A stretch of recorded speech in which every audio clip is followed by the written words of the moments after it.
Welcome to another Sandler webinar. I'm Mike Montague, Global Head of Content at Sandler, and it's my pleasure today to introduce Bill Morrison and Bart Fenelli. They will be our guest speakers today, talking about strategic growth, a roadmap to successful implementation.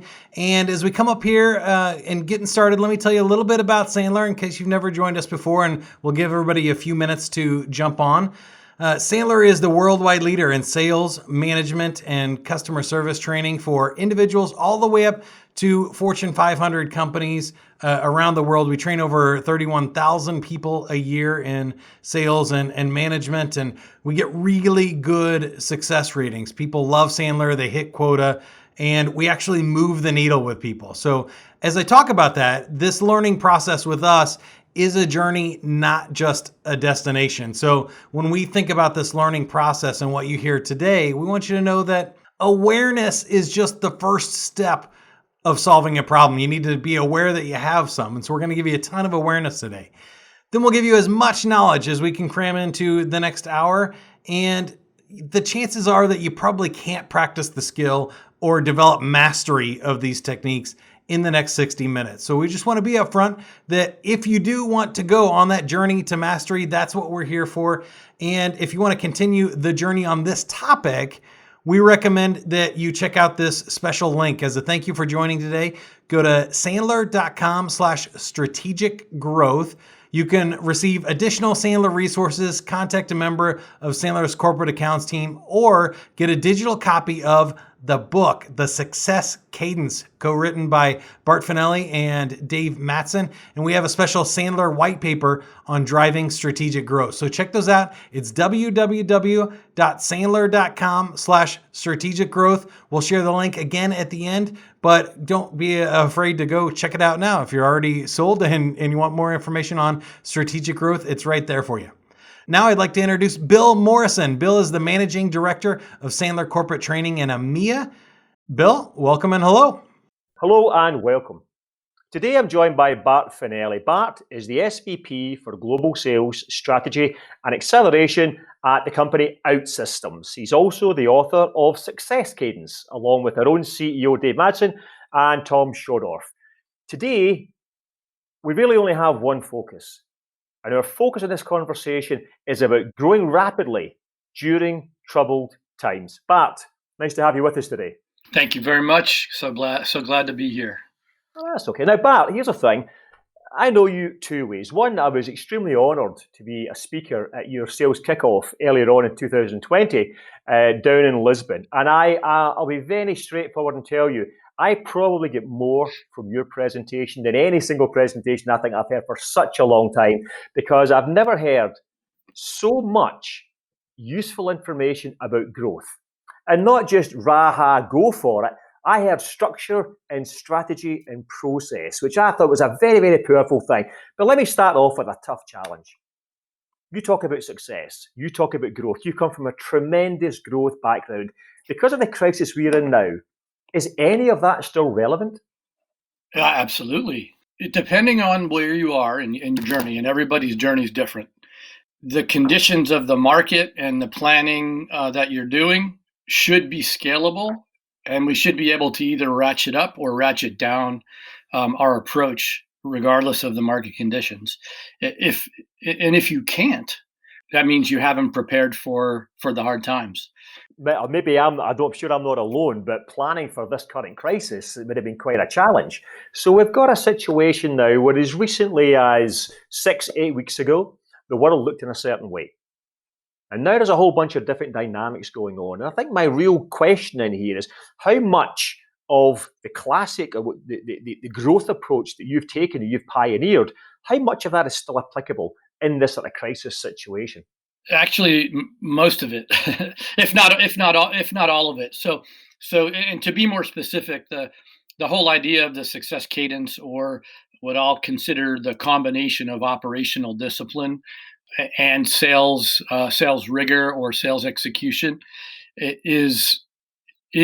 supports any business in any time, provided you have the right framework in place, which takes a lot of heavy lifting, a lot of planning, and a lot of collaboration with all of the organizations involved. Like, the only other way to describe it is people mistake sellers for just going and slamming revenue, and you can't scale a company if the only thing you're doing is chasing revenue. You have to first fix the operational model, and then the revenue becomes a foregone conclusion in good times and in bad. Okay, so let's talk about the real core of this. Let's talk about sales. The classic sales thing is the hunter guy who goes out, who makes the cold calls, who does the killer presentation and closes the deal. Is that still a valid way of looking at sales just now? Because your approach sounds different from that. So I'm in the SaaS business, right? So Mm-hmm. it depends on what you sell. In SaaS, there's no such thing as scorched earth, because net retention is more valuable, for the most part, than the land in the first place. So if you don't land the right way, your net retention it's not possible. For SaaS businesses specifically, you have to land properly. We call it being in the critical path, meaning aligned with something that is vitally important to the sustainability of the business. So if you have the luxury of having a platform that provides the ability to sell that way, then you're by default in the critical path, and you can benefit in good times and in bad.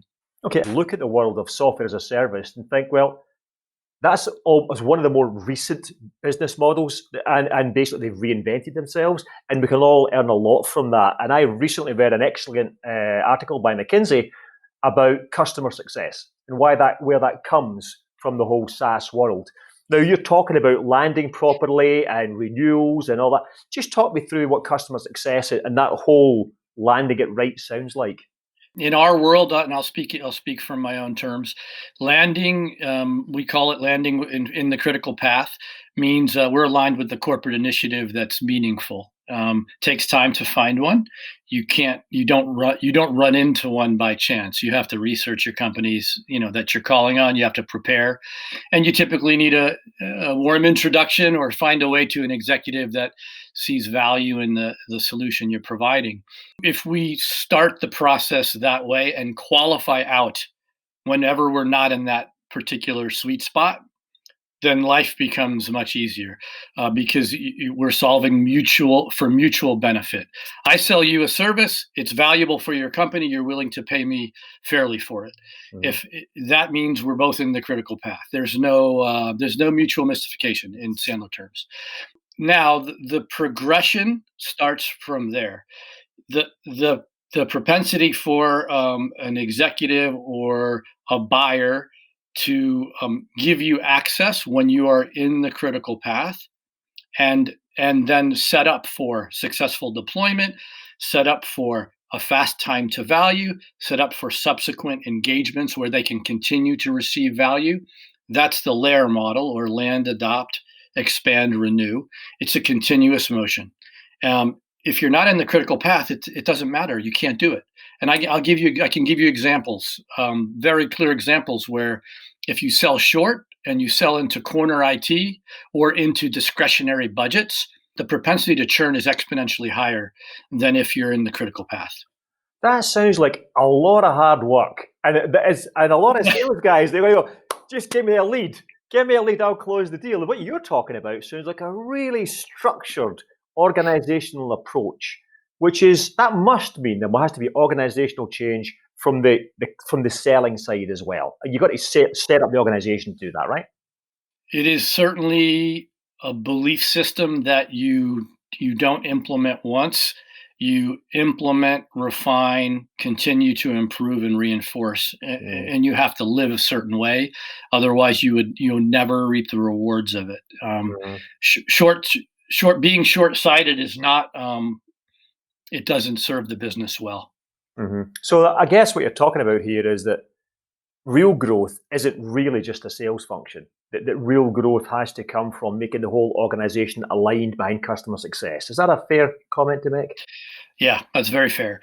You can describe it in different ways: singing from the same song sheet, marching to the same drum, using the same vernacular. Mhm. If it is not the same between finding the opportunity all the way through to servicing the account over time, the Mhm. same tools, the same words, the same method, the same process, the same sequence, it won't work efficiently. In fact, it'll fail. It'll fail, yeah. And I think one of the things that we see a lot is we'll see highly complex B2B organizations, and they'll have a technical service or implementation function and a sales function. And basically, the sales guys, their job is to sign a contract and throw it over the fence. And whatever turns up when you open up the page on the other side, they've then got to go and deliver. So Yeah. getting sales and getting the rest of the organization onto the same page, that's probably a little bit harder than it sounds, I guess. Yeah, it is. It's hard. It is hard. It's why not many people, I guess, do it well. Mhm. It's easy to bail out and go Mhm. for the short term win. Mhm. Um, in fact, I was having conversations with my CFO today. I shouldn't say my CFO; he's my peer. And we were talking about, okay, the operational discipline is there, the programs are there, the rigor's there. We got to get a little deeper in these opportunities to make them even bigger. And that's exactly it's the exact right message from him. It's something that is very easy now to do because there's no distraction, meaning Mhm. all the rigor, all the tools, all the messaging, the vernacular, it's all the same. All we got to do is dig in. So you're talking about a huge amount of upfront work. That's the way that sounds to me. This isn't a quick fix, go for growth, read my book and make it happen. You're talking about a lot of rigor and discipline. Yeah, that's true. It's the way to run a business over time. Mhm. It's certainly not a quick fix, and it certainly requires, we'll call it, a senior leadership team that agrees and works together to optimize it. So whenever I talk to people like yourself, and when I saw you speaking at that conference we did together down in Lisbon, I'm always thinking, how do I operationalize that? How do I implement what I hear? And what I'm hearing just now is to get the kind of growth that you've created in the past and are creating now, you've got to create an executive sponsor team at the very top of the organization. Is that a fair comment? Yeah, if you don't, I would be answering questions all day long from my peers and the board on why we're not growing fast enough, why we're not growing faster or larger, or they would never have the tolerance. So the whole program is orchestrated and shared at that level, Mhm. and therefore has the support at that level and the timelines that are associated with it. Great. Well, I love organizational sales, but my heart belongs to real sales, those people that go out and make deals. And it's like, no disrespect to the rest of the world, but real salespeople are the most important people in the world. Now, as sales guys, we're going to have to change how we approach the market, I guess. That we can't just go out and get a lead, qualify, and close. I guess there's more to it now from our side, right? I would say I agree with that regardless of what you're selling. Hmm. However, even more important is if it's something that has the opportunity to continue to drive value for your customer, then it's a responsibility of the seller and the company that the seller works for to ensure that the customer gets that value, which means the approach has to be life cycle. Um, we're not selling pencils. But if we were, actually, even if we were, we would need to do it gracefully or they'd buy pencils from someone else. That's right. I remember many years ago, I used to live in America and I was in Washington, D.C. And the car sales guy I spoke to was a great sales guy. And I said, so what's the secret of selling a car? And he said, never ever try to sell a car. Sell 5 cars to the same guy over the next 20 years. And I thought, Yeah, that's why you're a good car sales guy. So you're talking about the same approach. totally agree with that. By the way, it works. It works in multiple directions. So those that do this for scale, that build networks and build teams, they have people that want to do it with them.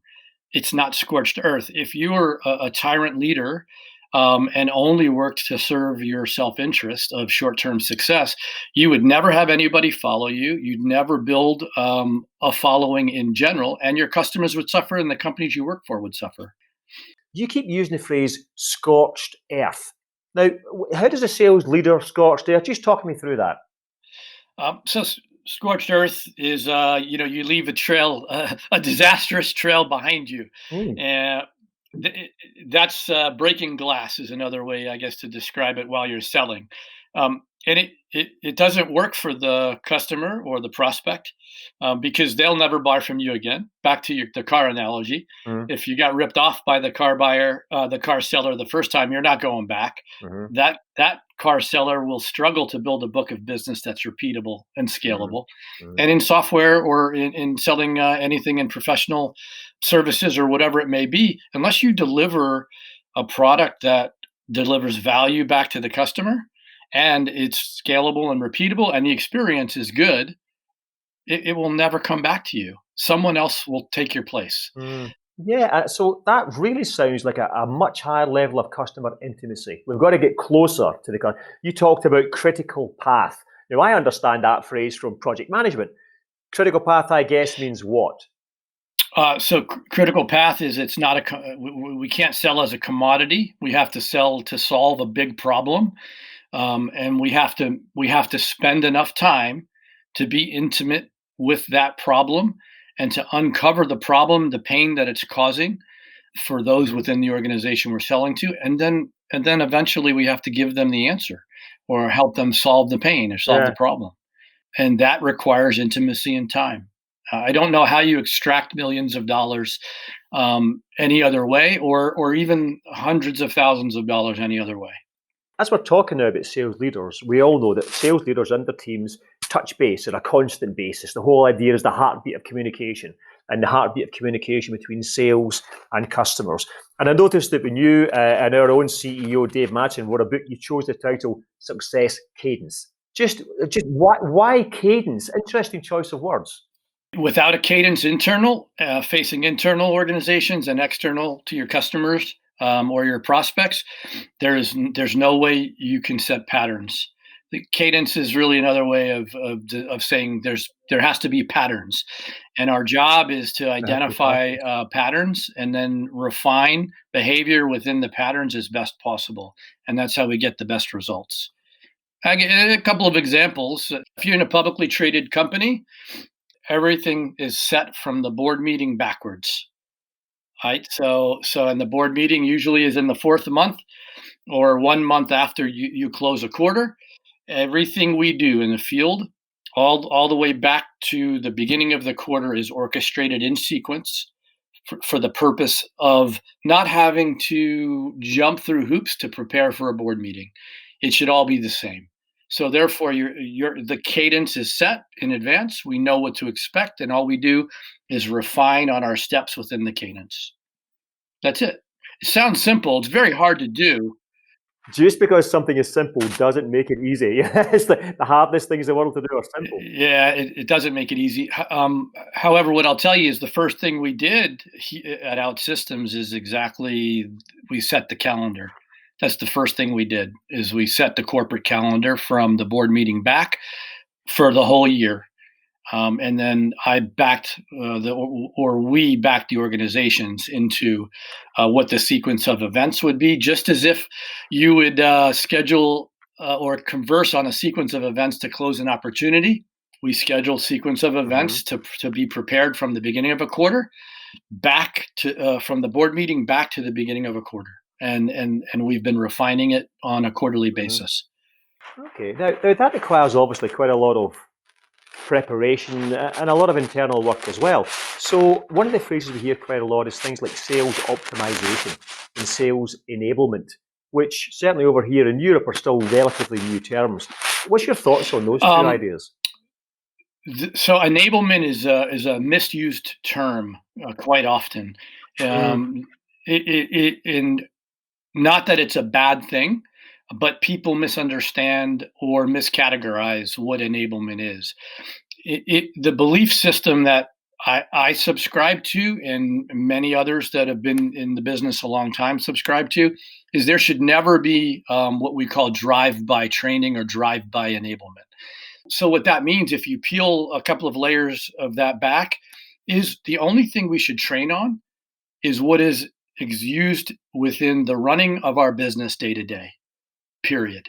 Meaning, if it's not going to surface in a forecast call, if it's not going to surface in an opportunity review, if it's not going to surface in a QBR, if it's not part of what we're interacting with our peers or our teammates, we probably should weed it out and make it secondary to what we'll call productivity or operational training or sales execution training. You said one of my favorite phrases. I have a close friend, and he is a VP of sales and marketing. And when I call him up, I say, let's go for a coffee. Well, I can't. I've got a QBR coming up. And I'll wait a few weeks' time, and I'll call, hey, let's go for a bite to eat. I can't. I've got another QBR. And he spends a lot of time doing quarterly business reviews and forecast reviews. And I say, oh, I remember that.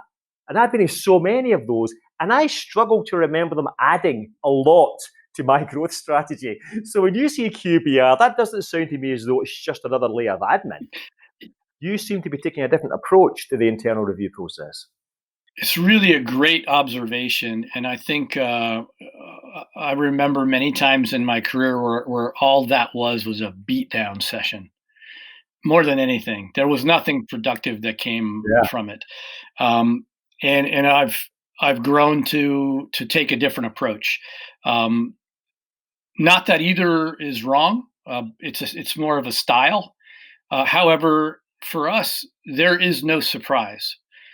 We are going to talk about the same exact thing in the quarterly business review as we are in the forecast call, as we are in the day-to-day strategy that we're trying to use to run the business. And we're going to make sure that we stick to it rather than just gloss over it. So the layer of depth or the level of interrogation or whatever you want to call it is known, it's expected. And if you're not willing to operate within the design principles that we've put in place and trained on, then you probably shouldn't work here. I can confidently say that, and I say it often. There's really not an option. It's we're going to run the business a certain way. We're going to improve it based on your feedback, and therefore the responsibility is mutual to do it. Yeah, I get it. And very often when I used to do things like QBRs or forecast meetings, we would call them sales prevention meetings because it's full of people telling us why things couldn't happen. But you're talking about interrogation. Now, interrogation is quite a tough word. Are you going to beat me up if I come with an opportunity? What does interrogation mean? Yeah, it's interrogation, inspection, whatever you want to call it. No, it's there's a saying, praise in public, coach in private. Okay, thinking back to my own corporate career and the corporate career of a lot of sales leaders, one thing we hear all the time is the idea of a quarterly business review or a forecasting meeting really serving not a lot of purpose in driving growth. Now, you've mentioned QBRs a few times. Just talk me through your view. What's a QBR? And specifically, in terms of driving growth. Yeah, great question. It's actually changing, obviously, because everything's digital and remote right now. So it's harder to be intimate or to have that true eye-to-eye conversation and or bond on and get past hard decisions. So that's a complexity that we're dealing with. However, from a business review quarterly or a forecast review weekly, all the way back to one-on-ones, which usually serve a different purpose, there should be no surprises which should make the whole process easier and certainly more beneficial. And it's not a me or you or us or them. It is a team approach. Therefore, that makes the sessions that we do. They should be very well rounded and not a beat down, so to speak, but a collaboration and where there's actions that are shared amongst teams that people have to go follow up on to help the seller succeed. Excellent. So this is one of the key differences. As you're talking, I'm comparing what you're saying to my experience, my own corporate experience, and those of most of my clients. And most people use a sales review or a QBR as a way to kind of torture salespeople. But you're talking about it as a way to align behind the sales opportunity, but in quite a meaningful way. So this isn't just everyone jumps on the sales guy. This is the organization changes how it works, right? That's right. Yeah, it's a shared responsibility. It's the only way to make the work sustainable over time and not build animosity or angst within the business. Now, if you wanted me to come in for 2 years and scorch earth, I could grow the heck out of any company, right? Okay, But right. culture would be decimated. No one would like each other. People would be depleted at the end of every day emotionally, and then they'd have to start over in 2 years because I'd be fired. However, if you want to go on a longer journey and build sustainable, repeatable growth that takes a company to a certain category, then that's a plan that requires way more than 2 years. Yeah, I get it. Now, one of the things that I read when I read your stuff and I've seen you speak is the whole idea of coaching, of building your team, of coaching your people through. Now, at a time like now, where we have effectively crisis and everyone is rushing for cash as fast as they can, that's a pretty tough thing to balance. The desperation for cash, close any deal, put the pressure on, and coaching for future success. That any thoughts on that? This comes back to alignment with the board and the senior management team. So if there's a sales leader out there and they're not in the planning process with their finance team, with the board of directors, with marketing, with product, and everyone isn't a part of designing the go-to-market and what the plan is for the year, regardless of the conditions that were faced at that time or that turn up during the year. No way you can have a balanced performance in a bad time. Otherwise, you have no air cover. So if I was just a seller, that's all my job is to go deliver a number. Then I'm going to scorch the earth to deliver the number. But in a better world, the seller has a much broader responsibility to the business to ensure that in good times and in bad, the decisions are made holistically so that we don't swing the pendulum. And swinging the pendulum is the first way to lose credibility as an executive team, meaning what we're doing today is going to be different tomorrow, so you shouldn't believe me no matter what I say. Yeah. Right? That's the death of companies. It's the death of sales organizations. Yeah, I love something that you make such great phrases sometimes. A broader responsibility to the company, and I think that's a great thing because at the moment, anyone involved in sales is under pressure for results. And fighting back on that a little bit to go, we have a broader responsibility for the company. It's a really fascinating concept, and it's a cultural concept. Any ideas on how to instill that into salespeople? It has to start, I think, very early, and the salespeople have to be coachable, or they have to be willing and able would be the way we describe it. It's not easy. It's something that you can't waver from. However, we had conversations today at OutSystems on the need to continuously move high to the right, meaning no matter what the conditions are, I always have to learn something as an executive. If I am the status quo, if I stay the same from this point to the same time a year from now, then about a bazillion people are passing me up. So if I'm not coachable and I'm not willing to refine my skill set, depending on conditions and requirements of the business or of industry or of crisis like COVID, then what good am I? Then I'm binary. That's it. You have to be way better than that these days.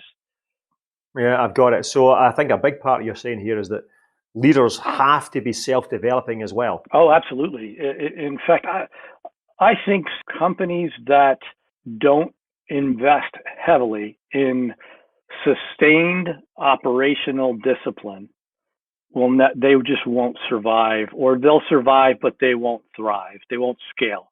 It's continuous learning. It's the evolution of a role through the life cycle of a growing company, which changes. Everything changes. So you have to really be a student, and you have to improve on a regular basis at every level. I'm coachable. I'd be fired if I wasn't coachable. Yeah. No, so it's a very interesting point. And I think it does kind of challenge the idea of having the boss who knows everything, who tells his people below him what to do and then monitors them. But you're talking about pretty much everyone being a student, constantly being a student and constantly striving forward. That's a pretty big change. And my experience is not all leaders can make that. I think a lot of leaders are wedded to the idea of being the boss on the on the high stool. It's a little scary when you Yeah. dip your toe in that water. You actually have to have a boss that helps you do it. If you're a leader out there and you're listening to this, you have to help your people be comfortable exposing maybe their weakness, but willing to learn to fix the weakness, or willing to hire team members that fill that void for them. And therefore they become a more resilient leader by doing so, and they learn from their team members. Now, that's a fascinating thing to me. You're talking about filling the void with new hires. Because one thing I'm very aware of is, if I think back to a long time ago, when, I mean, so much of business education that we have comes from America. And a long time ago, if you wanted to buy a car, you got it from General Motors.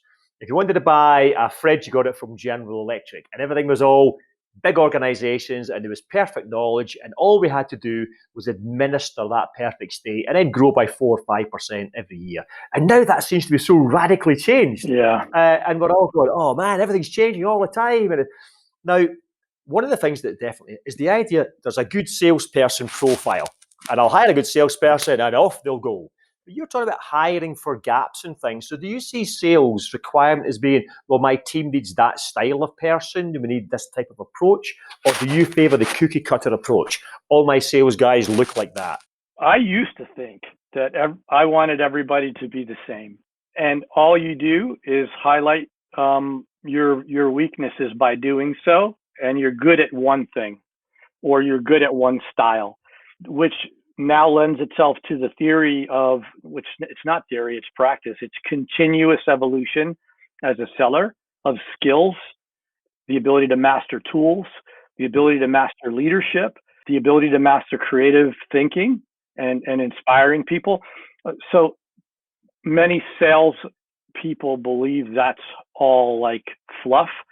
It is absolutely the reality of being a well-rounded executive that can take a company to the next level, not simply someone that is deemed a seller.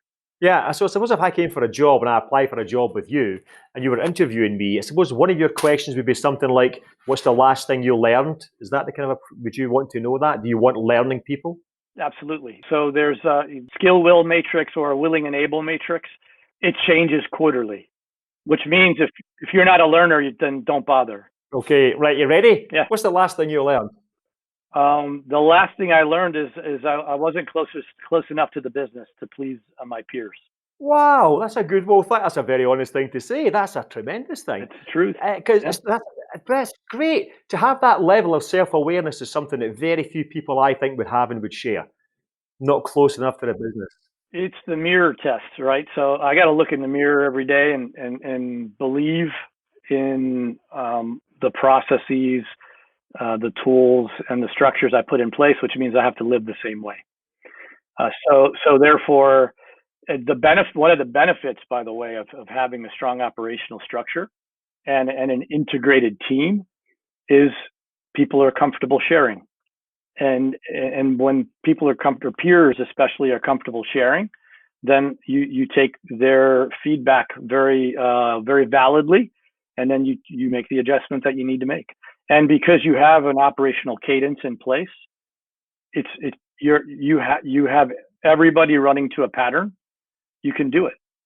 Otherwise, it would be a swing of the pendulum. Now, you talk about cadence again, and it's a thing that really strikes my, the whole idea of heartbeat, rhythm, and cadence. Now, you wrote a very successful book on success. What made you write the book? What was your drive to do that? There was a deep interest in separating from running a business. At the time, I was departing from Splunk, and I took time off, and I had a belief system that I didn't see that existed anywhere. And it was the direct correlation of a skill that you have to learn relative to a specific business that translates itself to a tool, that translates itself to a process, that translates itself to a coaching methodology, and is all wrapped perfectly into a cadence or the way you run a business. And That's really the premise of the book, based on personal experience where we had to do it with what we call duct tape and baling wire. There were all of these ideas and different concepts on how to do it, but no one had the concept of bringing something that you learn from day one into something that you're coached about on a regular basis. And guess what? If you're not willing to learn it or be coached, then you probably are not a fit for the company. I wanted to spend time on that, exploring that to see if it had traction, and it did. Yeah, and I think anyone who aspires to leadership in a high growth organization, and I've read many books. I would say Success Cadence is one of the most insightful books that I've seen, partly because it doesn't gloss over the issues. It doesn't say do these 5 things and you will be successful and all that stuff. You really are talking about the nature of the challenges that we have, and I think you've been quite brave in writing the way you did. That was a learning process, but it's a very honest portrayal, which makes it it makes it easy to live as well. So the book is not theory. It's been vetted in practice. It is being implemented now multiple times, and it proves consistent results. It doesn't prove immediate, meaning it doesn't scorch earth to give you a fake metric. It proves pragmatic, very stable, very repeatable growth. And that's the idea. And I think one of the things that shocked me as well when I read the book and when I first met you was it's not just a way to keep the ship steady. It's the way to drive shocking, disruptive, radical growth. And I think that's the thing that comes as a surprise, because you think, well, it's organization, it's people, it's process, it's discipline, it's rigor.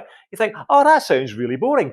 And then you think, and this is how you drive spectacular, shocking growth that destroys the competition. My favorite thing to do, by the way. Yeah, it is. It's fun. Now, there's a big element of it. It's the people that have to execute it. Once the design principles are put in place, it does take a team, and it does take people that are willing to push and work really hard to do it.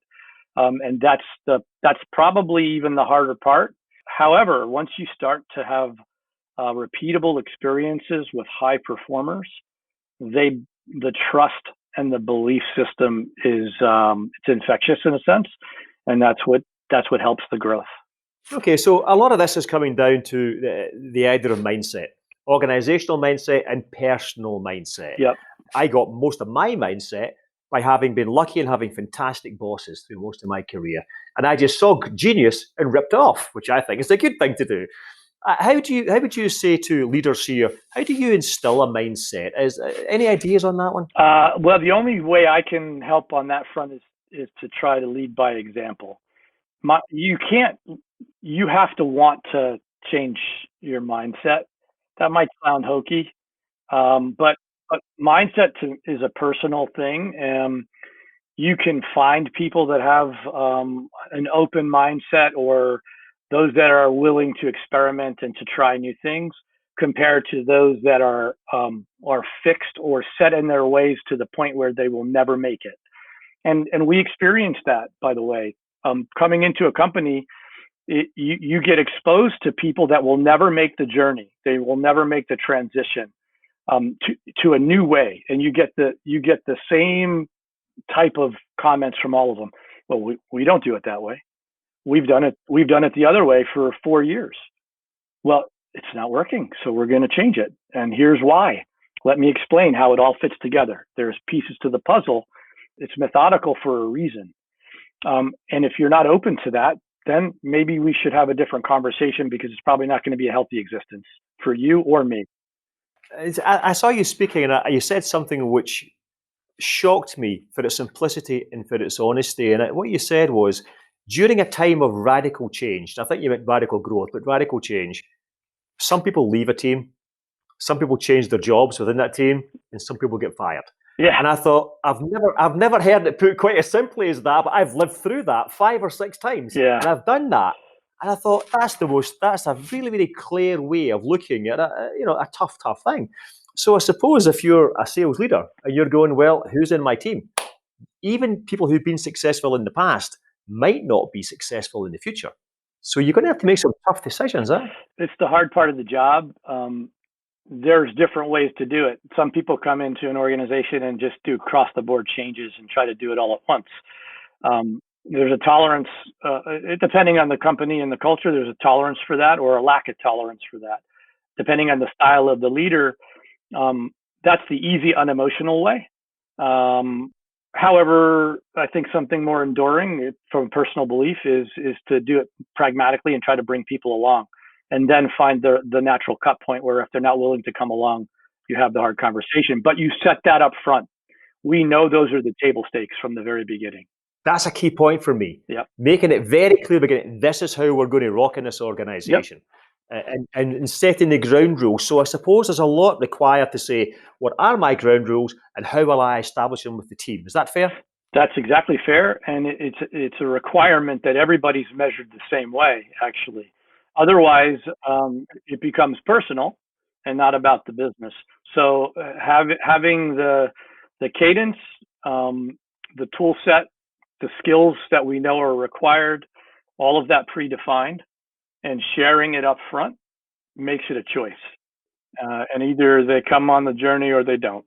Yeah, no, I agree. And I'm sure there's no easy answer for this, but in any sales leader or business unit leader or even very senior salesperson who's on the path of rapid growth, what is the most common roadblock that you think people have to overcome in your own experience? People. Aren't they annoying? It requires, alignment is usually the big inhibitor. Different belief systems, different operating models, different cadence, and lack of agreement. And the companies will never grow. They will never grow if there's not synergy on all of those. Right now, we are either at the end of a crisis as the lockdown's starting to end around the world, or we're in the early stage of a very long recession. We don't really know what's going to happen, especially over the rest of 2020. Any thoughts on that? How should sales leaders and senior leaders be looking at the next sort of 12 months to 18 months? I think we're at the beginning of a radical change in everything. The only way to sustain any type of balance and growth, which is what we need for everybody, is to have repeatable processes that you can refine and make better. They have to be there. Either now you have to start designing them, or if you have them, you start refining them. But if you don't, then it's just going to be a chaotic existence in almost every function. The executives that I speak with within the customer base, they use the term critical path. Their whole belief is, unless it is critical to growing my business, reducing the risk in my business, optimizing the cost in my business, it is unimportant right now. Many companies out there they're not positioned right now to survive what we're experiencing, and many will go away and disappear. However, those that are mature in their process and willing to change and have the ability, the communication internally and the ability to make those changes are the ones they'll survive. Got it. So as you're talking, I'm thinking, what is the path to growth here? And one of the things that I think I hear you saying is the path to growth here are the companies who can get closest to the critical path of their customers. Yes. Are the ones who are going to grow fastest and going to thrive. Is that right? Yeah. Yes. So critical path could be characterized as pain. Oh yeah, a good old-fashioned word. Nothing wrong with that word. Yeah. There's nothing wrong with pain. So usually, if it's causing pain within a business, it becomes very important. Or if it's a corporate initiative and it's been planned out at the executive level, it's highly funded. So therefore, you either have to get in between your prospect's corporate initiative, critical path, or pain. It doesn't matter. Whatever you're selling, it's got to fall within that path. And that seems to require a lot of discipline and a lot of process. Because the desire is to rush to get that proposal in there, to try and get something closed, to hammer, to put pressure on. And you're saying you got to make sure you get it right. You got to install yourself, not to close the deal, but to be a part of their value going forward. Yeah, I think you get eliminated if you try to go too fast these days. You know what? That's a great title for a book. It's like, Let's write it. but I think that's so true. If you try to go too fast, you'll get eliminated, which is strange because right now, I guarantee 90% of sales teams right now are being pushed for speed. And that's a pretty big thing. Yeah, that's kind of scary, but I think you're probably right. The challenge with it is the only thing that if that's the case, the only thing that they're satisfying is a short-term need, and then which just means they're going to run into the same problem next quarter. Yeah, I get it. Okay, we're coming close to the end of our time right now, and for me, it has always been a fantastic, interesting conversation with you.